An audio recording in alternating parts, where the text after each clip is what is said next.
ก็ប្លែកណាកម្ពុជាកាលពីមិនទាន់មានសង្គ្រាមមិនទាន់មានចំនួនរវាងខ្មែរថៃទេណាអូខ្ញុំគាំទ្រពេញបេះដូងណាពុកតែនិយាយថាកុំចង់មកជិះជាន់ឈ្លានពានអធិបតេយ្យកម្ពុជាកុំឲ្យតែបរទេសណាអឺរ៉ុបក៏ដោយអាមេរិកក៏ដោយណាក៏ដោយ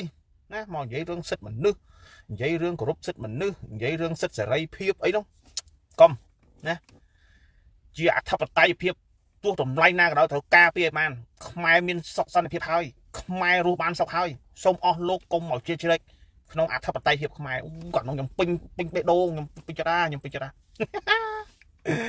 អើយដល់ពេលឥឡូវតាំងពីមានសង្គ្រាមណា5ថ្ងៃវាយសៀមប៉ោងខោអើយណា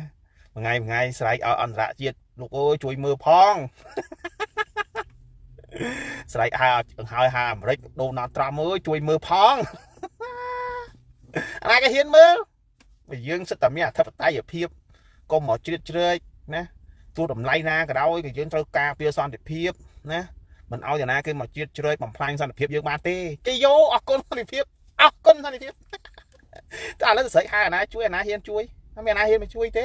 ណាគេខ្លាចយើងគេលូកដៃចូលក្នុងដែនអធិបតេយ្យភាពរបស់យើងហានេះបានថាអូនហើយណាកុំមើលងាយបងប្រយ័ត្នពីឆ្លងម្ដងម្នាក់យើងមានអធិបតេយ្យភាពហើយយើងកុំតែខ្វល់ណាអាណាមិនជួយឲ្យទៅតែយើងរឿងខ្វល់រឿងម្នាក់ខំទៅថតអីអាងឹតយកមកឲ្យមើលនេះណាស្ដាប់សំឡេងខ្មោចស្ដាប់សំឡេងឆ្កែលូពេលយប់នេះអូយគ្រូអាសូ